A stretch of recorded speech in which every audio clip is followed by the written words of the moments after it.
Good morning students. Class eighth का हम chapter part 5 activity 11.4 करने जा रहे हैं।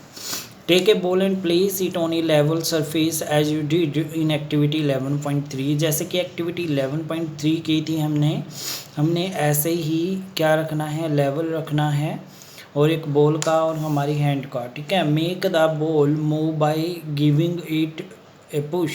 और बॉल को हमने क्या करना है, धीरे से धकेलना है, पुश करना है। Now place the ruler from your geometry box in its path as shown in figure 11.8। अब जैसे हमने यहाँ पे दिखाया गया, ये हमारी 11.3 एक्टिविटी थी। ये आगे जैसे ही बॉल गई, इसके आगे हमने क्या रखना है, एक स्केल रख देना है जो हमारा किसका है, लोहे का है। उसके बाद कह रही हैं, ध्यान देना है, उसके बाद इन्होंने कहा है in doing so you would apply a force on the moving ball। ऐसा करने पर आपने फोर्स अप्लाई करनी है जो बॉल मूव कर रही है उसके ऊपर। Does the ball continue to move in the same direction after it strike the ruler.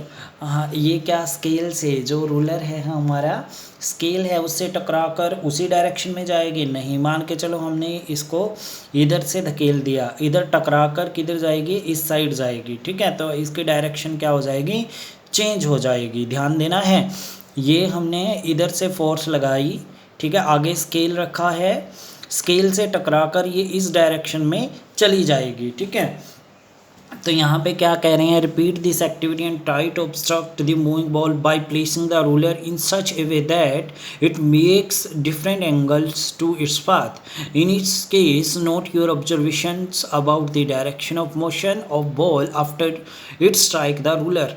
तो हमने क्या करना है, डायरेक्शन नोट करनी है कि वो टकराने के बाद किस डायरेक्शन में गई और कितना एंगल उसने यहाँ पे बनाया। मान के चलो ये नॉर्मल ले लेते हैं, नॉर्मल के साथ एंगल हमने देखना होता है। ठीक है, ये चीज़ देखनी होती है। उसके बाद है हमारे पास let us consider some more examples in a game. ठीक है, of volleyball player often push the moving ball to their teammates to make winning move. कह रही हैं कि हम कुछ एग्जांपल लेते हैं, हम वॉलीबॉल का गेम का एग्जांपल लेते हैं। प्लेयर होता है जो गेंद को क्या करता है, धकेलता है, गति देता है। Their teammates to make a winning move, और उसके टीममेट क्या करते हैं,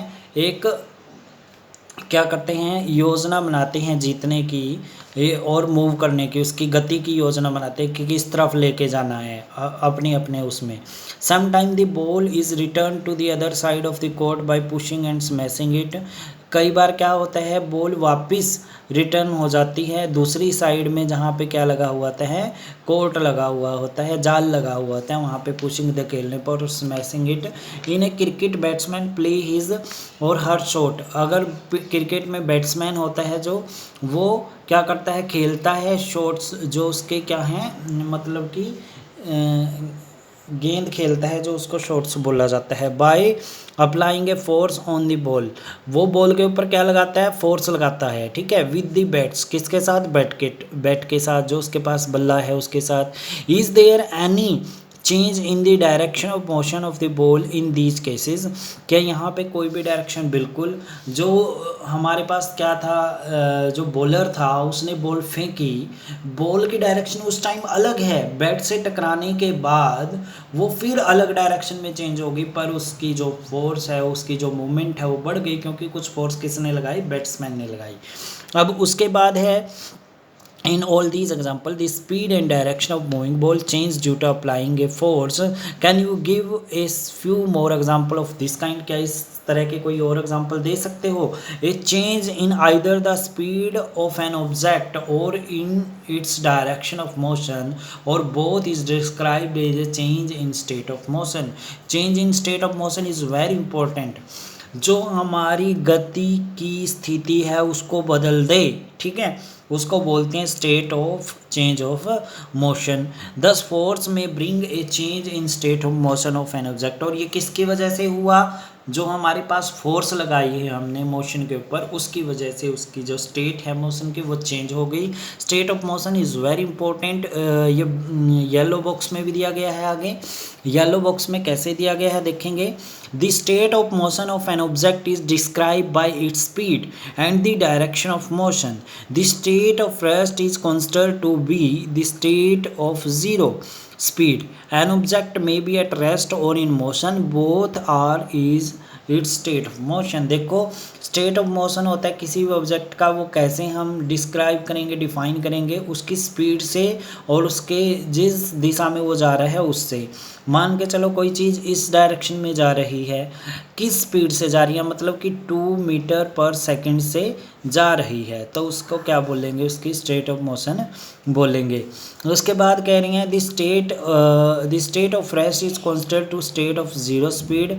अब हमारे पास कोई भी चीज़ रेस्ट में पड़ी है, ठीक है, तो उसको ये बोलेंगे हम कि जो वो चीज़ है वो रेस्ट में है। किस में है, रेस्ट में है। उसकी स्टेट क्या है, जीरो स्पीड पे है। स्टेट क्या है, जीरो स्पीड पे है। An object may be at rest और in motion, both are its state of motion. चाहे कोई चीज़ रेस्ट में है, चाहे कि कोई चीज़ मोशन में है, दोनों ही वो स्टेट ऑफ मोशन कहलाएंगी। ठीक है। Does it means that applying application of the force would always result in the change of state of motion of the object.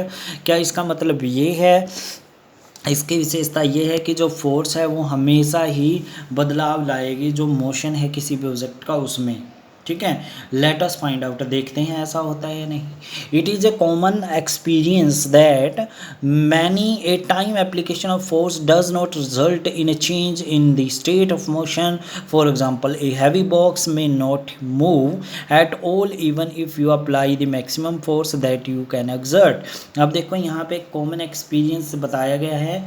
बहुत बार आपने देखा भी होगा कि जो बल होता है इसका मतलब ये नहीं होता कि जो हमारा स्टेट ऑफ मोशन है उसमें बदलाव आए। For example A heavy box may not move. अब एक बहुत भारी बॉक्स है, उस पर हम क्या लगा रहे हैं, फोर्स लगा रहे हैं, वो मूव नहीं करता, तो वहाँ फोर्स तो लग रही है ना, पर वहाँ पे चेंज नहीं हो रहा। तो यहाँ पे हम नहीं कह सकते कि हमेशा ही फोर्स की वजह से स्टेट ऑफ मोशन में बदलाव आता है। ठीक है। उसके बाद है all even if you apply maximum force that you can exert again not effect of force it observe when you try to push a wall. जब एक दीवार पे इतनी ज़्यादा फोर्स लगाते हैं फिर भी वो मूव नहीं करती, दीवार अगर मूव नहीं करती तो वो भी वहाँ पे भी हम ये कहेंगे कि स्टेट ऑफ मोशन किस में है, रेस्ट में है। ठीक है। अब हमारे पास force can be change of shape on object. Force की वजह से किसी ऑब्जेक्ट की शेप के आकार होता है वो चेंज हो सकता है या नहीं। एक्टिविटी 11.5 है sometimes situation have been given in column 1 of table 11.2 in which the object are not free to move. column 2 the table suggests the manner in which a force can be applied on each object, while column 3 show a diagram of each actions. Try to observe the effect. देखो यहाँ पे पहले तो situation दी गई है, फिर कैसे force उनके ऊपर लगाई गई है, फिर यहाँ पे डायग्राम यानी कि यहाँ दर्शाया गया है। एक्शन ऑफ फोर्स हमने बतानी है कि change in state of motion, motion में चेंज हुआ या नहीं, आकार में चेंज हुआ या नहीं, ये चीज़ें बतानी है। अब देखोगे ए लंप ऑफ डफ ऑन ए प्लेट, प्लेट में हमने क्या ले लिया, गूंथा हुआ आटा ले लिया। Pressing it on with your hand, उसको हमने अपने हाथों से दबाया। ठीक है, उसके मोशन में चेंज हुआ नहीं, वो रेस्ट में रहेगा, तो उसके अंदर कोई चेंज नहीं हुआ तो नो पे क्लिक करेंगे, यस पे नहीं करेंगे, यस पे क्रॉस करेंगे। ठीक है। चेंज इन शेप, क्या उसकी शेप में चेंज हुआ, यस। पहले गोल था तो वो फ्लैट हो सकता है, तो उसकी शेप तो चेंज हो ही सकती है ना। उसके बाद है हमारे पास spring fixed on the seat of bicycle. आपका साइकिल है, उसके ऊपर जो बैठने की गद्दी लगी हुई होती है, सीट लगी हुई होती है, उसके नीचे स्प्रिंग होते हैं। ठीक है। By sitting on the seat, जब हम सीट पर बैठते हैं क्या उनके अंदर कोई चेंज आता है, नो, मोशन में नहीं आते, वो रेस्ट में ही रहते हैं। चेंज इन द शेप, क्या उनकी शेप में चेंज आता है, पहले वो बड़े होते हैं फिर सिकुड़ जाते हैं। ठीक है, शेप में चेंज आ जाएगा। ठीक है। ए रबड़ band suspended from A hook nail, देखो रबड़ बैंड सस्पेंडेड फ्रॉम ए, ध्यान देंगे ये थोड़ा छोटा करना पड़ेगा, सॉरी देखेंगे। ए रबड़ band suspended from A hook nail fixed on the wall. ये दीवार है, यहाँ रबड़ बैंड फिक्स किया हुआ है। By hanging a weight on it, और इसके ऊपर हमने क्या लटका दिया, वेट लटका दिया, नीचे चला गया ये, ठीक है। इट्स फ्री एंड, उसका फ्री एंड है जो उस पर। Change in state of motion of object, yes change आएगा। किसके अंदर आएगा, जो रबड़ बैंड है उसके अंदर आएगा, ठीक है। ये थोड़ा ठीक कर लेना, क्योंकि अगर वेट किया है, ये देखो दिखाया भी हुआ है। ए रबड़ बैंड सस्पेंडेड, रबड़ बैंड है, ठीक है, suspended hook nail fixed on the wall by hanging a weight और पुलिंग इट्स फ्री एंड, उसके फ्री एंड को खींच रहे हैं। यहाँ पे जो एक्शन ऑफ फोर्स है, change in the state of motion, motion में चेंज आया। अगर नीचे की तरफ मूव कर रहा है तो कोई चेंज नहीं आया मोशन में, तो ये ठीक है। चेंज इन दी शेप, शेप में चेंज आया है, ये बिल्कुल ठीक है यहाँ पे। उसके बाद है प्लास्टिक और metal scale placed between two bricks, bricks के बीच में एक प्लास्टिक का हमने या फिर मेटल का स्केल रख लिया, उसके ऊपर हमने क्या कर दिया, वेट रख दिया at the centre of the scale, scale के बिल्कुल सेंटर में। यहाँ पे मोशन में क्या, रेस्ट में है वो, तो रेस्ट में कोई चेंज नहीं आया, नो।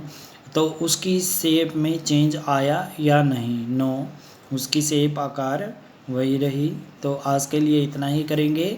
ओके डियर स्टूडेंट्स, इससे रिलेटेड हम क्वेश्चन आंसर करते हैं अब।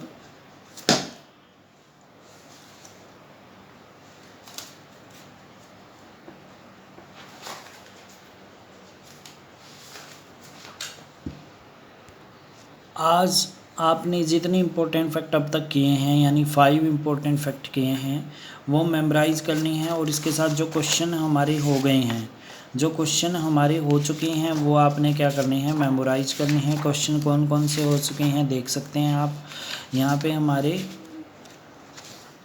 1 2 3 क्वेश्चन आपने मेमोराइज करने हैं, पहला, दूसरा और पाँचवा।